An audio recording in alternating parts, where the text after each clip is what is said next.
The top stories tonight in Y News. Interagency task force against COVID-19 to decide on its recommendations on the fate of GCQ and MGCQ areas after June 15. A lawmaker urges the IATF versus COVID-19 to issue a special ID to motorcycle riding couples. Second tranche of social amelioration program benefits to be distributed next week according to Malacanang.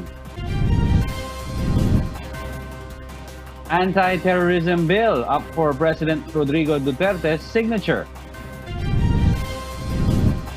Hong Kong leader Carrie Lam warns that the city cannot afford further chaos as it marks the first anniversary of the start of rolling mass pro-democracy protests.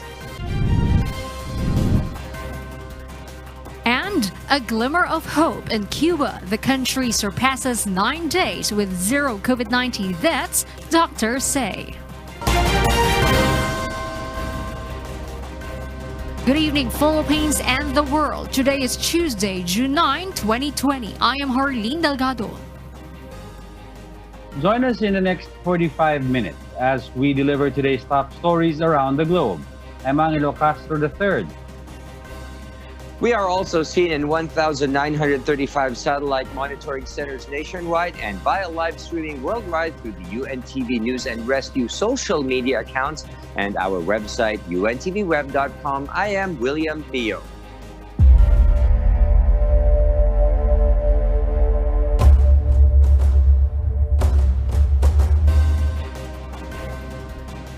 First in the news, the Interagency Task Force against COVID-19 is expected to finalize its recommendations tomorrow for President Rodrigo Duterte on the fate of community quarantine in the country after June 15, that's Monday next week. And on Thursday in Davao City, the IATF will meet the chief executive regarding the issue. But presidential spokesperson Harry Roque expresses doubts that the quarantine restrictions in Metro Manila and Cebu City will be further eased. That's because the number of COVID-19 cases continues to increase. Tinitignan po natin ang case doubling rate, tinitignan po natin ang critical care capacity. Kapag ganyan pong tumataas, well, siyempre po may posibilidad na hindi po tayo mag-graduate to the next phase. No? We have to look at the data of Metro Manila and Cebu City very carefully.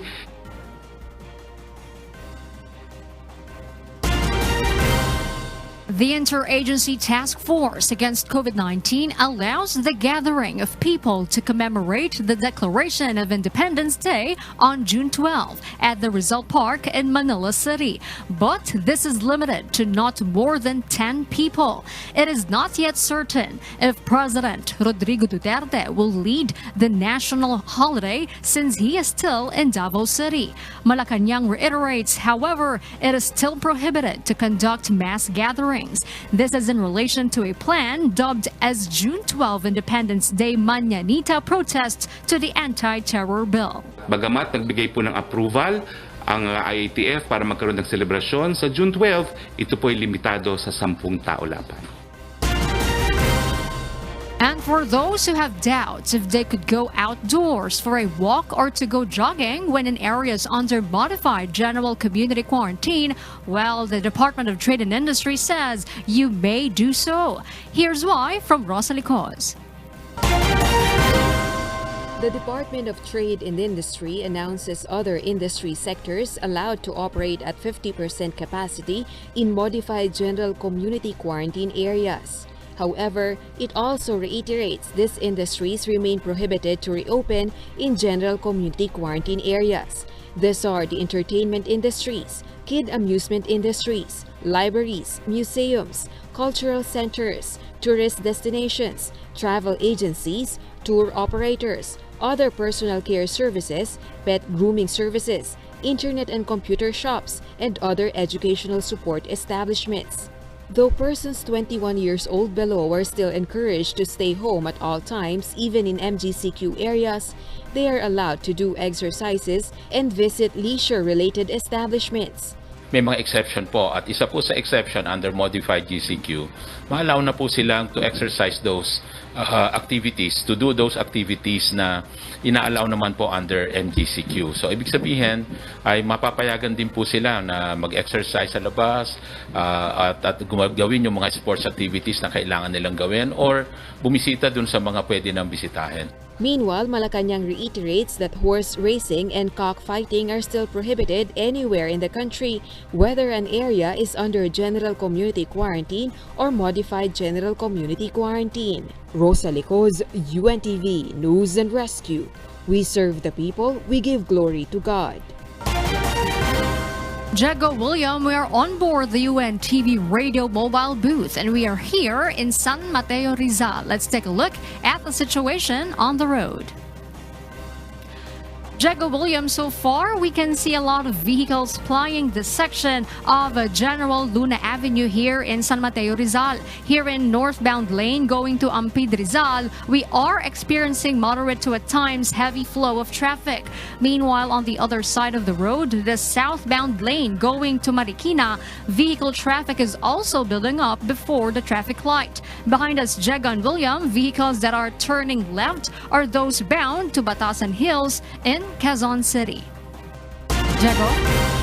Going to work is still a major hurdle for some nowadays. This is because of the obvious lack of means of transportation from home to workplaces.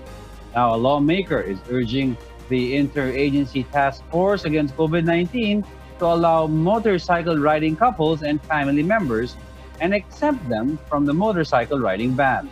Vincent Arboleda will be with us tonight live. Jacob, that is right.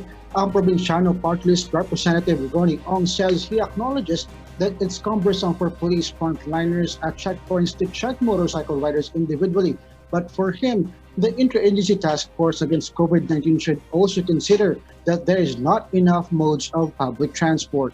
For a win-win solution, Ong proposes to the IATF to just issue a special identification for quick monitoring. The IATF should also impose requirements to make sure that these individuals really are couples or family members, like a marriage certificate, certificate of residency, and other documents that indicate relationship.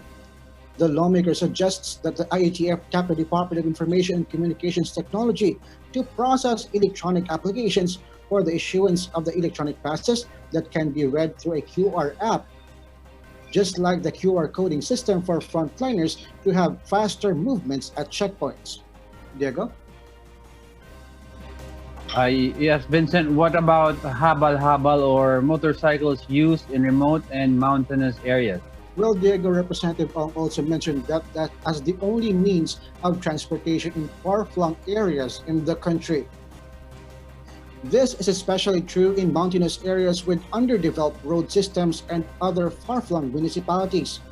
Ong reiterates that it does not make sense to apprehend couples or family members while back riding on motorcycles due to physical distancing policy when these people are living, eating, and sleeping together in the same house. Diego? Okay, thank you, Vincent Arboleda, for that report. The City Council of Butuan City in Agusan del Norte Province has passed a resolution appealing to the Interagency Task Force to allow back riding on motorcycles, but it is limited only to the rider's wife or child. According to the City Council's proposition, pertinent documents shall be required as proof of relationship between the rider and the back rider, such as a marriage certificate for children, any valid ID or document to prove the relationship with a motorcycle rider. The City Council is also mulling over imposing penalties for violators of the one back ride policy. The City LGU is also studying how this policy could be implemented in remote parts of the city where only motorcycles can enter. The IATF has yet to respond to Butuan City Council's appeal. 15 out of the 31 rationalized routes for city buses in Metro Manila have been introduced as of today. The transport sector targets to gradually open the rest of the routes until June 19. Asher Kadapan Jr., explains why. The transport sector, in coordination with concerned local government units, has begun to gradually open the 31 rationalized routes for city buses in Metro Manila and adjacent areas. As of today, 15 routes have already been opened as part of what authorities define as calibrated, partial, and in-phases public transport in accordance with the general community quarantine protocols. Or yung plano ay bubuksan yung the remaining city bus routes starting on phase 2, which is June 22. Minarampat na rin po natin na yung sa pangalawang araw ng pagbubukas ng public transport, more particularly city buses, binuksan na rin po natin yung mga additional bus routes kasi nakikita na rin po natin yung pangangailangan. As of yesterday, more than 1,400 buses were deployed to the first 12 routes that have been opened after rationalized routes were opened last week. 2 more routes will be introduced tomorrow as the Department of Transportation and the LTFRB target to open all of the 31 rationalized routes by June 19. The implementation of minimum health standards must be strictly observed, including limited capacity per bus unit, wearing of face masks among all passengers and bus personnel, and provision of rubbing alcohol and hand sanitizers inside the buses. Asher Kadapan Jr., UNTV News and Rescue. We serve the people, we give glory to God. Meanwhile, it is not yet clear if the Interagency Task Force against COVID-19 will eventually allow the operations of passenger jeepneys across Metro Manila. But Mandaluyong City is already preparing for this, and the jeepney drivers are grateful for the local government initiative. Rosalie Cos details why. The policy is no tests, no trips, according to Mandaluyong City Mayor Menchi Abalos. That is why the city conducted rapid testing for COVID-19 among jeepney drivers in Mandaluyong. The City Health Office has allotted 3 days for the jeepney drivers to undergo their rapid testing. At least po ready na po yung mga jeepney drivers ho ng Mandaluyong. Kaya ginagawa ho namin tong rapid testing. Medyo inagahan na ho namin para more or less po we have ample time po para mag-prepare. In case a rapid test result turns out positive for any driver, he has to undergo a confirmatory test through the reverse transcription polymerase chain reaction, isolation, and 14-day quarantine. The jeepney drivers are grateful for the local government's initiative, plus the rapid testing is free. Kahit na saan mo kami magmaneho, dala-dala namin yung certification. No, hindi man kami payagang makapagmaneho bilang sa jeepney driver. Marami pa po kaming dapat pagtrabahoan, katulad ng company driver, no, family driver. At least meron kami certification na negative kami sa rapid test. Mandaluyong City had also conducted rapid testing for tricycle drivers. Currently, Mandaluyong City has 749 COVID-19 confirmed cases. 269 are active cases. 58 had died of the infectious disease, while 422 are recoveries. Barangay Addition Hills has the highest number with 78 active cases. Rosalie Cos, UNTV News and Rescue. We serve the people, we give glory to God. And let's now take a closer look at the updated count of coronavirus cases around the world. The COVID-19 pandemic has now reached a total of over 7.1 million confirmed cases in 188 countries, regions, and sovereignty. The fast-spreading disease has claimed more than 400,000 lives, while close to 3.3 million patients across the globe have recovered from the new coronavirus infection. The United States of America, as of today, remains to have the most recorded cases, now at more than 1.9 million. While healthcare workers in the United States have helped over 518,000 patients recover from the infection. On the other hand, the UK has surpassed the death toll of Italy and Brazil with its 40,680 death cases. India, which gradually rose into the tally of countries with the most coronavirus cases, has actually reopened some of its industries. Later, our fellow Stephanie Z will give us more details on this. Italy, which used to be the epicenter of the outbreak in Europe, slowly moved down this tally, and in April it began seeing a drop in active cases. On the other hand, Germany reports the highest recovery rate, which is at about 91% of its total confirmed cases. Meanwhile, the country's Department of Health says that 518 new cases were reported today, raising the total number of confirmed cases of coronavirus infections in the Philippines to 22,992. That is as of 4 p.m. today. We have lost 6 more patients, but through our fervent prayers, medical intervention, and sacrifices of our medical frontliners, 99 more people have won their battle against the invisible enemy. That brings the total recoveries nationwide to 4,736. Thanks be to God. Malacanang announces that the distribution of the second tranche of the Social Amelioration Program, or SAP, will commence next week, according to Social Welfare Secretary Rolando Bautista. The palace is confident that although the month of May has ended, the distribution of the cash assistance will be a lot faster through electronic fund transfer. The additional 5 million households will be prioritized to receive the cash aid. By next week, ready na sila mag-distribute. It will take them 2 days to distribute electronically, and the rest with the assistance of the armed forces. So tuloy na tuloy po yan. Many Pag-ibig Fund members personally go to the agency's offices in the middle of the pandemic. Dante Amento reports why. It was Jenmar Santiago's first time to apply for Pag-ibig Fund's Calamity Loan Program in his 10 years as an active member. He says his lack of finances in the middle of the COVID-19 pandemic pushed him to do so. Gusto kong mag-loan kasi kailangan din ng pangtustos sa pang-araw-araw. But early this morning, he was greeted by a huge crowd at this Pag-ibig Fund office in Caloocan City. He had to wait for several hours. Juliato Eco, on the other hand, couldn't do anything but spend his savings just to pay for his housing loan. Di pa mababayaran sa lahat-lahat yung delivery ko. Yung yung i-update lang yung March saka April.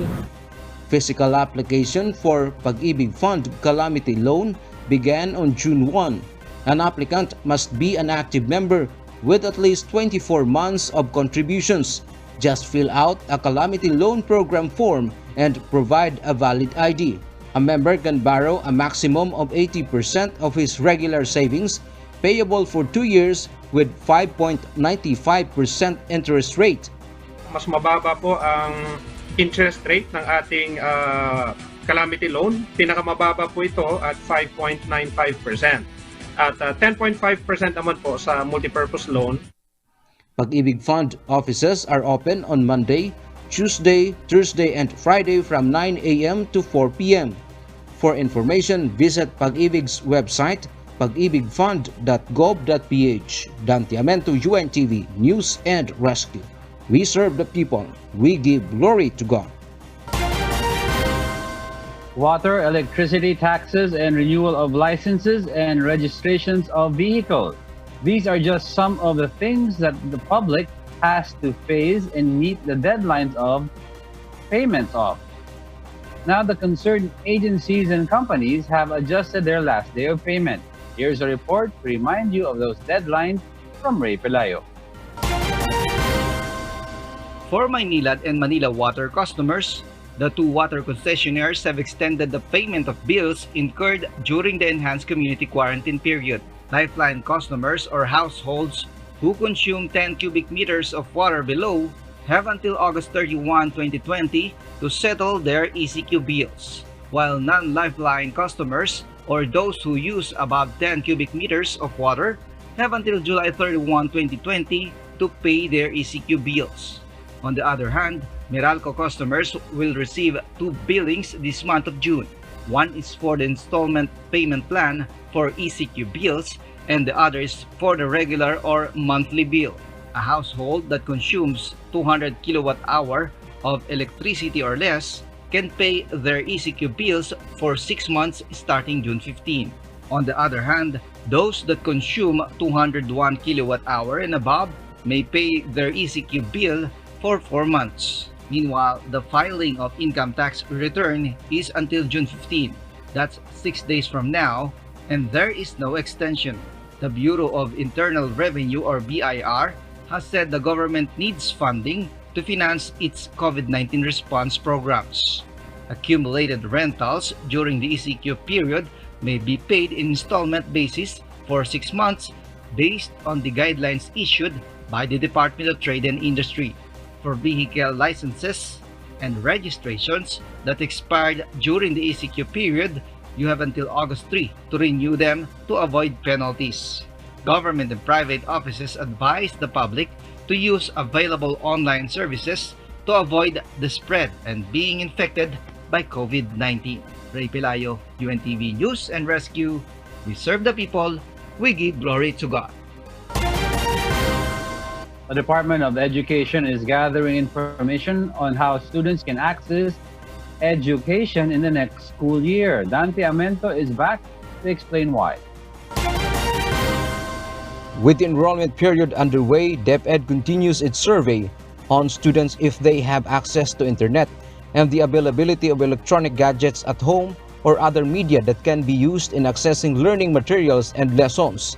Alam natin paano natin i-deliver ang edukasyon sa kanila. Sa pamamagitan ba yan ng TV o radyo, sa pamamagitan ba yan ng internet connection, sa pamamagitan ba yan ng paghahatid ng mga printouts. Data gathered will be used to determine what mode of alternative learning system will be applied. Para yun namang hindi na nangangailangan ng printout dahil meron silang internet connectivity, meron silang device, meron silang mga printer, hindi na natin sila bibigyan ng handouts. Education Undersecretary Elaine Pascua says DepEd is now in the process of finalizing the learning materials for the reopening of classes. Those learning materials will be uploaded on DepEd's website and can be downloaded for free, while students with no internet access will be given printed handouts. Some 22 million students are expected to go back to school across the country in both public elementary and secondary schools for the school year 2020-2021. Dante Amento, UNTV News and Rescue. We serve the people. We give glory to God. The Education Department has been clear in saying there will be no face-to-face classes anytime soon until a COVID-19 vaccine has been developed. So it's worth considering to carefully plan on buying the right gadget for online schooling and for the new normal in learning. Here are some tips gathered by one of our senior correspondents, Monokson.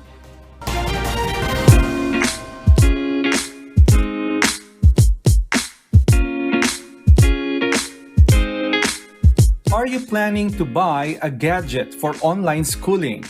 Don't be reckless because your hard-earned money might go to waste. Here are some tips to ensure that you are buying gadgets of excellent quality and at the same time budget-friendly. Nowadays, a high-end smartphone unit costs 50,000 pesos, while premium high-end phones cost 100,000 pesos or more. These phones have high specs and have good build quality. But the question is, does your children need an expensive phone in their online schooling? Definitely not. If there are overpriced gadgets, there are also many smartphone models in the market which are truly budget-friendly.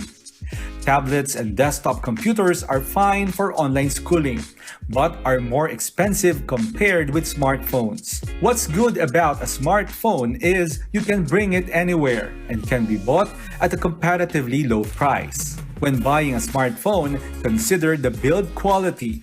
If you're clumsy, we advise you to buy a metal or plastic build handset. Also check the display. The resolution of a cell phone depends on where you will use it. In online schooling, a 5.5-inch to 6-inch Full HD or Quad HD display is best. Consider the processor too. Buy a smartphone that has a Qualcomm Snapdragon 652 processor or higher. You can see it on the cell phone company's website. The camera won't be a problem because many smartphones now have a decent camera setup. Don't forget to check the battery.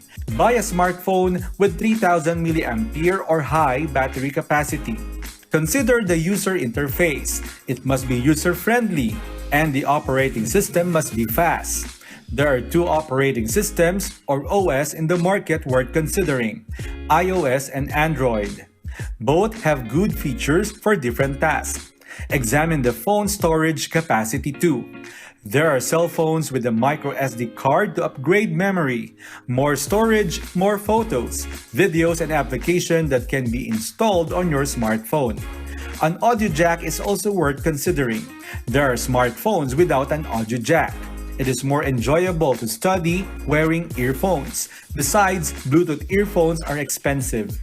And most especially, consider your budget. You don't need to spend 50,000 for a smartphone.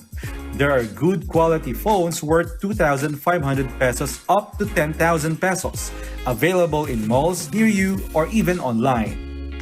Mon Hokson, UNTV News and Rescue. We serve the people, we give glory to God.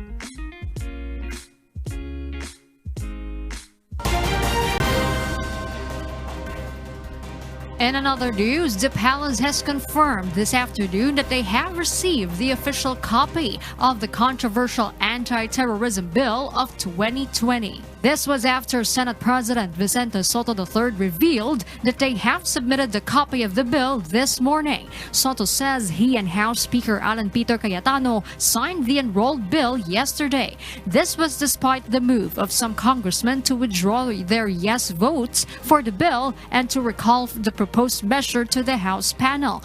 Senate Committee on National Defense and Security Chairperson Senator Panfilo Lacson, who sponsored the Senate version of the bill, earlier noted that the lawmakers in the lower house cannot do this. Meanwhile, Senator Risa Hontiveros recognizes groups and individuals who are now preparing to question the controversial bill before the Supreme Court should it be enacted into law by President Duterte. The lady senator says she is currently studying the legal contentions of the bill and might join the groups in filing a case before the High Court. Hontiveros is one of the two senators who voted against the measure during its deliberations at the Senate. Sa pagkaalam ko, may mga grupo ngayon, mga individual na nag-aaral na kapag ka na-sign into law na ito, i-raise nila sa atensyon ng Korte Suprema.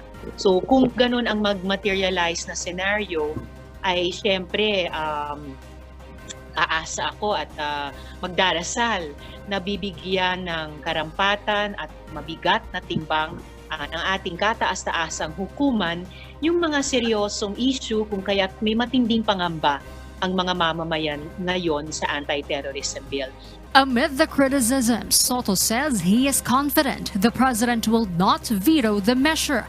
Presidential spokesperson Harry Roque assures President Duterte will study allowed unless a person is about to commit or becomes involved in any terrorism act.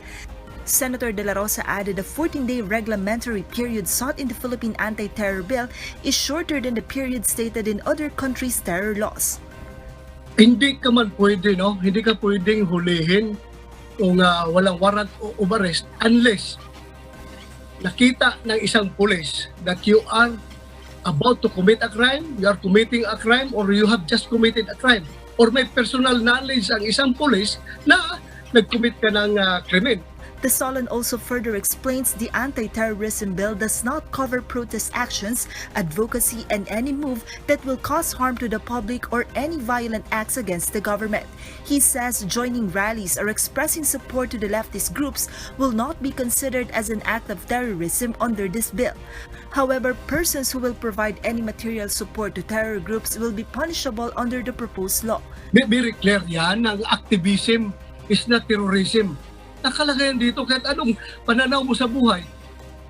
Walang problema yan. We respect your ideology kung ano yung pinaglalaban mo. Basta, huwag ka lang talagang magbigay ng material support mo sa NPA. Senator De La Rosa also emphasized any law-abiding citizen has nothing to worry about the passage of the anti-terrorism bill. Ganito lang po ang pagsamaray sa batas na ito. Kung ikaw ay law-abiding citizen at ayaw mo yung epekto ng terrorism, when this bill is signed into law, you will rejoice. Pero kung ikaw ay isang terorista o kaya ay supporter sa ng mga terorista, matakot ka sa batas na ito. The lawmaker further explains this is the right time to strengthen the country's anti-terrorism laws as many foreign terrorists conduct their training here in the Philippines. He urges the public not to believe groups who are against the anti-terrorism bill that are spreading misinformation. Joanano, UNTV News and Rescue. We serve the people, we give glory to God. Malacanang reassures President Rodrigo Duterte will thoroughly review the anti-terrorism bill. The chief executive has 30 days to either veto the proposed pieces of legislation or sign it into law. But if he decides not to act on it within the 30-day period from the date of receipt, it will lapse into law. Yan naman po ay dadaan sa proseso, pag-aaralan mabuti ang mga probisyon at kung meron po mga probisyon na unconstitutional, then i-advise si Presidente kung i-veto o hindi. Many have expressed opposition to the provisions of the bill, which they say are in violation of human rights and could be used against the administration's critics. The Health Department confirms that Undersecretary for COVID-19 Response, Leopoldo Vega, will assume office tomorrow in the Department of Health. According to Undersecretary Maria Rosario Berhere, they are not sure just yet what office or role Yusek Vega will play or which work he will be focusing on. The official explained there is no formal paper yet as to which office states his definite role in the DOH. It's not really clear pa rin kasi hindi pa kami na kakausap ng completely regarding this matter. Wala pa rin order na nagagaling na ito yung kanyang specific roles. Meanwhile, the Department of Health reports it has distributed all the compensation for healthcare workers who died and those severely ill with COVID-19. According to USEC Maria Rosario Berhere's update, 30 out of 32 families of those healthcare workers who died have received the 1 million peso death benefit. As explained earlier, 2 families have yet to receive the compensation since they are living abroad.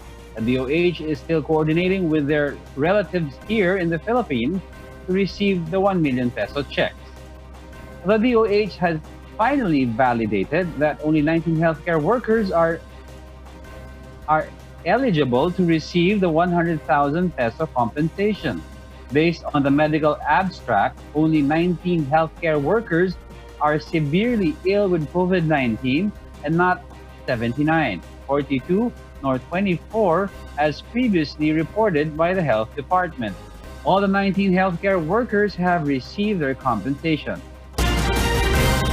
Both the Office of the Civil Defense and the Philippine National Police clarify their sides on the issue on the cause of death of a Dr. Cop. Leia Ilagan has more details. The National Disaster Risk Reduction and Management Council clarifies information that has recently floated, saying the OCD is the supplier of the disinfectant used in the PhilSports Arena quarantine facility. NDRRMC spokesperson Mark Timbal explains they are not supplying disinfectants to any quarantine facility the PNP manage. Timbal adds they only provide catering and janitorial services, PPE and other medical supplies. Yung ginamit daw nila pang spray, hindi po sa amin yun. Kaya po, ang gagawin po namin is makikipagtulungan kami sa PNP to determine po itong bagay na ito through an investigation.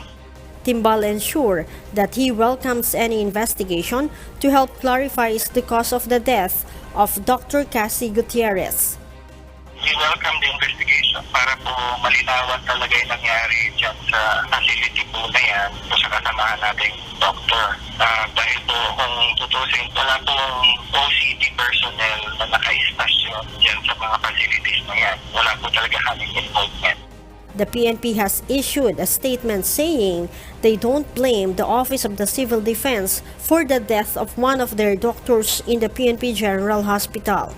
Instead, they only want to request help from the OCD in the investigation to give them the source of the chemical disinfectant since the OCD is handling the service providers.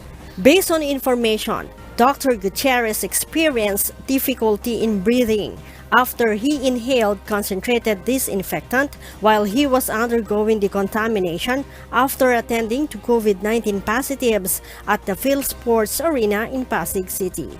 He was brought to the PNP-GH and then transferred to the lung center afterwards. He died 5 hours after. On a Facebook post of Dr. Cassie's wife, Sheila, she says that her husband had tested negative for COVID-19. Dr. Gutierrez died on May 31st. Leia Ilagan, UNTV, News and Rescue. We serve the people. We give glory to God. The Department of Health reminds the public of the harmful effects of direct spraying and misting of disinfectants at people. Aiko Miguel explains why. The Department of Health first announced on April 10 that the World Health Organization does not recommend direct spraying or misting of disinfectants at people. Direct spraying or misting can cause skin irritation, allergy, and even difficulty breathing as a side effect of the disinfectant. The DOH advises it is better to soak or directly wipe surfaces instead of direct misting or spraying. The DOH once again reminds the public of the harmful effects. We have reminded everybody na ito talagang misting and spraying is not really recommended for direct spraying sa mga tao. Kaya natin pinatigil agad yung mga misting tents na naglipanan nung araw noong mga April pa yan. The death of Dr. Casey Gutierrez, a cop doctor who inhaled disinfectants while undergoing the contamination, prompted this reminder from the health department. I hope that this incident would serve as a lesson para mas makinig pa yung mga ibang facilities na hindi naman kailangan itong mga misting tents na huwag na sanang gamitin. According to the DOH, direct misting or spraying of disinfectants is applicable only to healthcare workers being disinfected while wearing complete personal protective equipment. In healthcare settings, especially in hospitals, it is really a common practice, especially sa mga ospital na bago tanggalin ang PPE, dinidecontaminate talaga ang ating mga healthcare workers. Now, it's really a process, baka sa implementasyon tayo nagkakaroon ng mga issues na ganito. The DOH confirms it has received the PNP's incident report on Dr. Gutierrez's demise, adding that coordination is underway on the investigation into the incident. Aiko Miguel, UNTV News and Rescue. We serve the people. We give glory to God.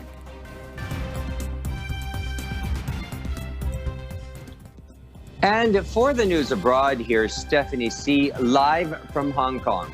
Good evening, Steph. Good evening, William, and to Diego and Harleen. How are you? I am fine, Steph, and what have you got for us tonight? William, today Hong Kong Chief Executive Carrie Lam made an address in which she said the Hong Kong government has learned its lesson. This is in connection with the anniversary of the pro-democracy protests. And later, our fellow from the UK, Jovic Burmese, will tell us about a new study from a team at the Imperial College London on the positive impact of lockdowns in 11 European countries. Also, I'll report why the British Health Secretary welcomes the news figures for death cases in the UK. Go ahead, Steph. Please tell us why. Hong Kong leader Carrie Lam warned today the city cannot afford further chaos as it marks the first anniversary of the start of rolling mass pro-democracy protests. More than 1 million people flooded the streets a year ago to protest a bill by Lam's government that would have allowed people to be extradited to mainland China, where courts are controlled by the Communist Party for trial.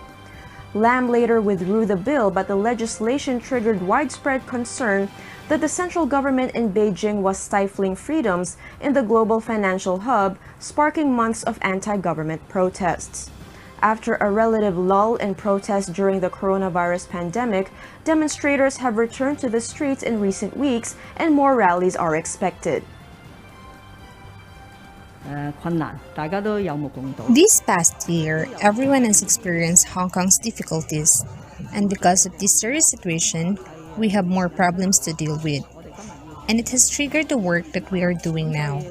So everyone has a lesson to learn. The Hong Kong government has learned its lesson. 各個立法會嘅議員，我希望都能夠吸取教訓。 Life for New Zealanders returned to normal today as the government lifted all social distancing restrictions. The only exception is for border controls. This comes after the country declared it is free of the coronavirus. Cafes in New Zealand's capital of Wellington were seen packed with customers. Public transportation also resumed at full capacity. New Zealand is one of the first countries in the world to return to the pre-pandemic normality, with public and private events, the retail and hospitality industries, and all public transport allowed to resume without the distancing rules. India begins to loosen lockdown of some public places like shopping malls, restaurants, hotels, and religious sites, although the number of confirmed COVID-19 cases have reached over 250,000.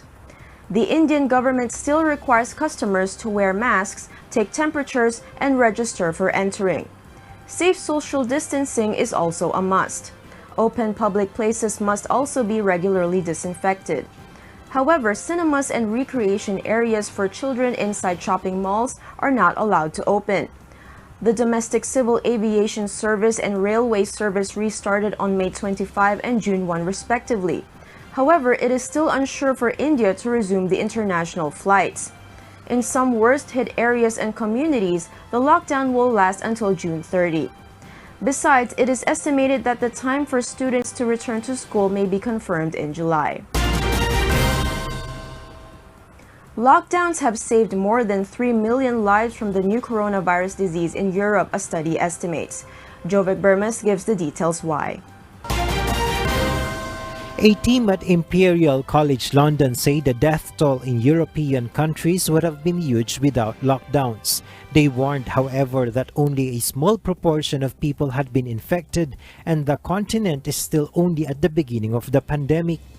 The Imperial study, titled Estimating the Effects of Non-Pharmaceutical Interventions on COVID-19 in Europe, published in the journal Nature on Monday, assessed the impact of coronavirus restrictions in 11 European countries, namely Austria, Belgium, Denmark, France, Germany, Italy, Norway, Spain, Sweden, Switzerland, and the UK up until May 4, 2020. By that time, about 130,000 people had died from coronavirus in those 11 countries. According to study author Dr. Samir Bhatt, the data gathered suggests that without any interventions, such as lockdown and school closures, there could have been many more deaths from COVID-19. Dr. Seth Flaxman, study author from the Department of Mathematics, Imperial College London, says it is clear to them that non-pharmaceutical interventions such as lockdown and school closures have saved about 3.1 million lives in these countries.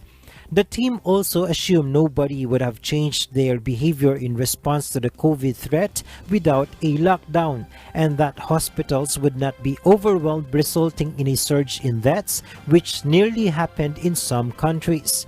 There is a very real risk if mobility goes back up, there could be a second wave coming reasonably soon in the next month or two, Dr. Samir Bhatt added. Europe's cases, based on the update from the European Centre for Disease Prevention and Control, account for over 2 million of the world's total. The 5 countries reporting most cases are Russia, the United Kingdom, Spain, Italy, and Germany. The total death cases in Europe alone are now at close to 179,000, according to the European Centre for Disease Prevention and Control. Jovic Burmas, UNTV News and Rescue. We serve the people, we give glory to God. The United Kingdom's death toll from confirmed cases of COVID-19 rose by 55, now at 40,597 as of 4 o'clock GMT on June 7. That's according to government data published on Monday, June 8. And that figure is the lowest rise since a lockdown was imposed by Prime Minister Boris Johnson in March. British Health Secretary Matt Hancock welcomed the figures.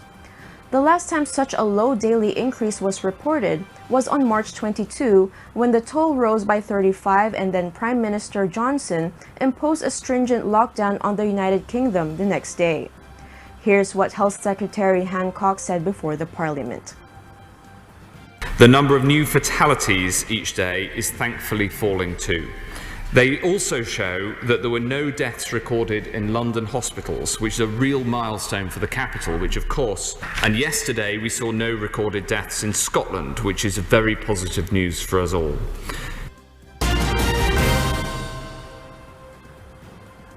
A glimmer of hope is seen in Cuba as doctors announced that the country had surpassed 9 days with no COVID-19 deaths. The island has so far registered 2,200 people diagnosed with coronavirus and 83 deaths. The death rate from COVID-19 has continued to drop in recent weeks in the country of 11.2 million. According to epidemiologist Dr. Francisco Duran, this was largely due to early detection and screening. The majority of Cuba's deaths were elderly patients with diabetes or hypertension. The mortality rate stands at 3.77%. 11 of the country's 16 provinces have not reported any positive cases in recent weeks. With personal and collective responsibility, we will be able to close the story of the pandemic in the shortest possible time, and therefore enter the recovery stage of COVID, for which a whole group of decisions and a group of analysis that will be reported later. And those are the reasons behind the news here in Hong Kong and in other parts of the globe. Back to you, William. Thank you, Stephanie C., reporting live from Hong Kong. Pilots of private planes are now called silent heroes in Colombia. Nina Armilio has the story. Ernesto Perez, who works in financial technology, requested permission to detour to avoid storm clouds one day. And he's off to a mission to transport COVID-19 tests at 3,500 feet on this HK-4679G humanitarian flight between La Primavera and Cumaribo. He is among about 100 owners of private aircraft who answered a call from President Ivan Duque to help transport doctors and medical supplies to the farthest flung areas of Colombia. Without the planes, it would be impossible to get coronavirus tests from rural areas to urban labs before samples are damaged. President Duque has called the pilots silent heroes. This was a call from the president, who needed to connect the most remote areas of the country so we could pick up the samples that will be tested in Bogota by the National Health Institute. The private planes have transported thousands of samples and dozens of doctors on more than 200 flights since a state of emergency was declared in March, including taking medical staff to Arauca province on the border with Venezuela. The plane also collected 47 samples from the town of Cumaribo. They are making themselves present in a territory where we have many needs: lack of roads, lack of communication, lack of health care, lack of education, where we have a need for everything that you could imagine. Colombia has more than 39,000 confirmed cases of coronavirus and nearly 1,300 deaths. Perez said he worries about getting infected, but he will keep flying because he wants to help. Nina Armilio, UNTV News and Rescue. We serve the people. We give glory to God. And those are the reasons behind the news, June 9, 2020. I am Harleen Delgado. We serve the people. We give glory to God. Reasons we deliver to you as they unfold. I'm Angelo Castro III. And I am William Theo. Because we need to know, we will always ask why. Have a great evening.